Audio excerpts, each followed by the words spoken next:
हाँ, hello students.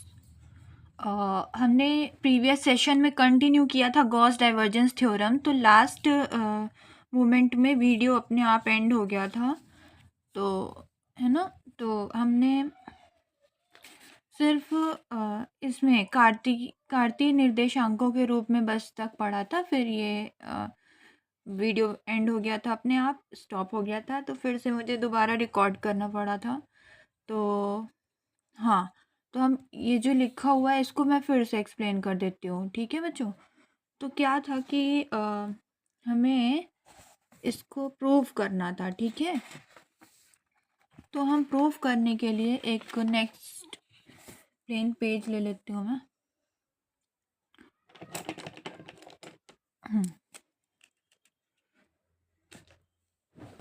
Okay,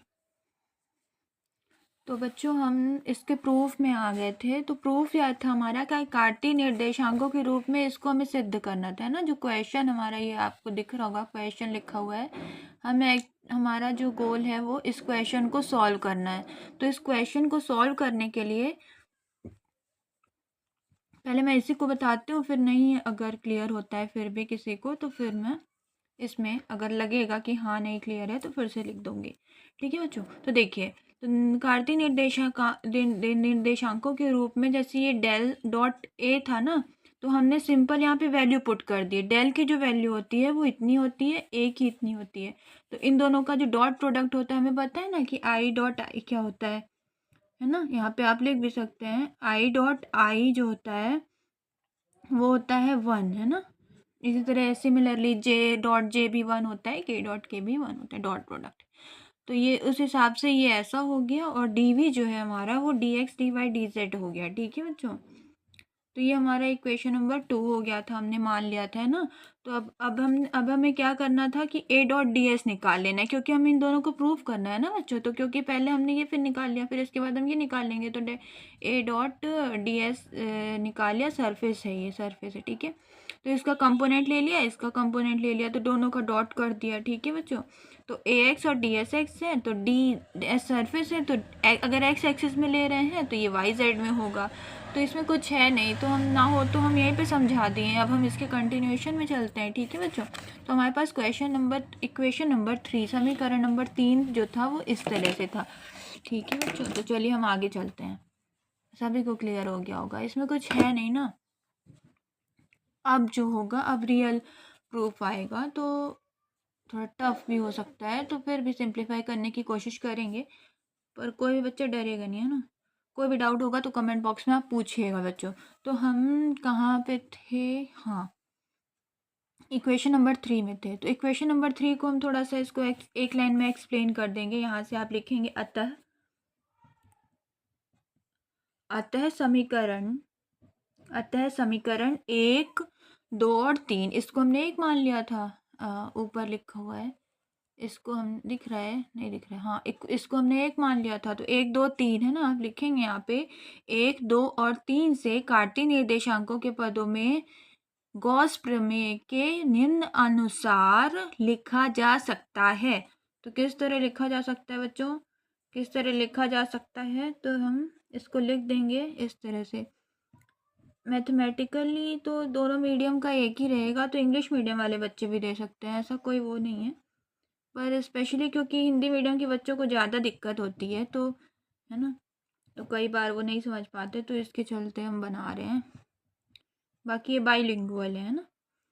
तो है ना, plus del A Y by del Y plus del A z by del z हो जाएगा। ये तो सिंपल है ना। तो इसी का कंपोनेंट है वाई, वॉल्यूम इंटीग्रल है ना, तो ये हो गया, समाकलन कहते हैं इंटीग्रल को बच्चों।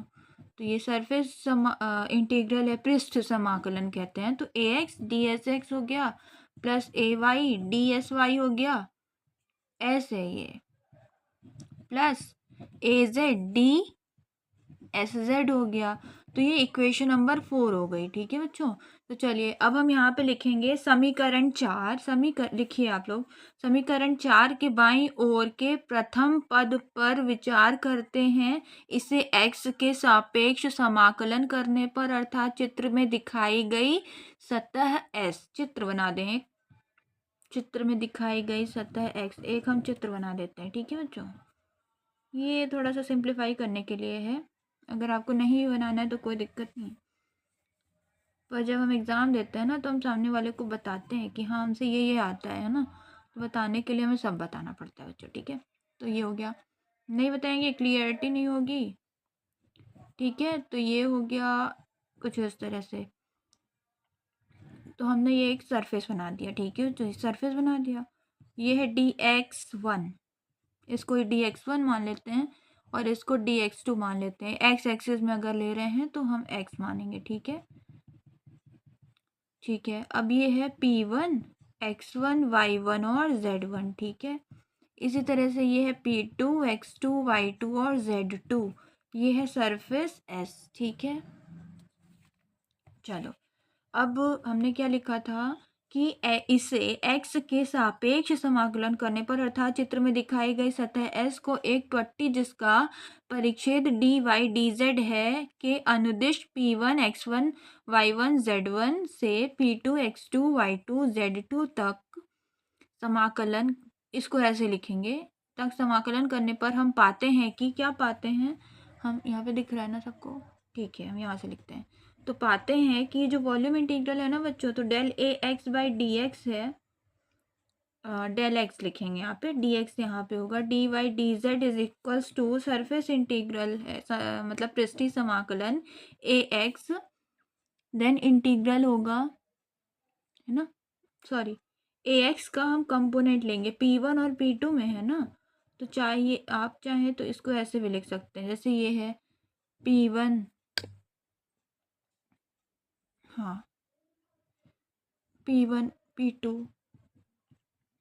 ठीक है, P1 और P2 है। ठीक है, और इसको डी वाई और डी जेड लिख सकते हैं। ये यहाँ इंटीग्रल नहीं है, ये इसकी वैल्यू लिया हुआ, डी वाई डी जेड लिख सकते हैं। तो जब हम यहाँ पे सरफेस इंटीग्रल लेंगे तो ए एक्स P2 माइनस ए एक्स एक्स एक्सिस में ले रहे हैं तो P1, upper limit minus lower limit, है ना, पढ़ते थे ना, वही है। तो ये सरफेस इंटीग्रल है ना, तो इसमें ये लेंगे, मतलब पृष्ठीय समाकलन है। तो इसी तरह से हम del a x by d del x D x D Y D Z is equals to surface integral of A x D S x. ठीक है, और ये इक्वेशन नंबर हो गई 6। 5 किसको ले लेते हैं, 5 इसको ले लेते हैं।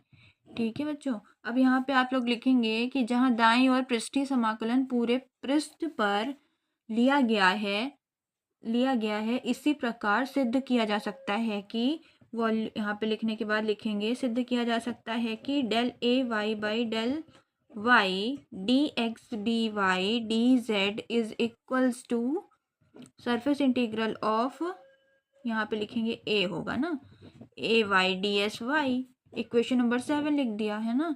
अब इक्वेशन नंबर 8 भी एवं, यहाँ पे लिख दीजिए एवं volume integral of del A Z और डेल जेड।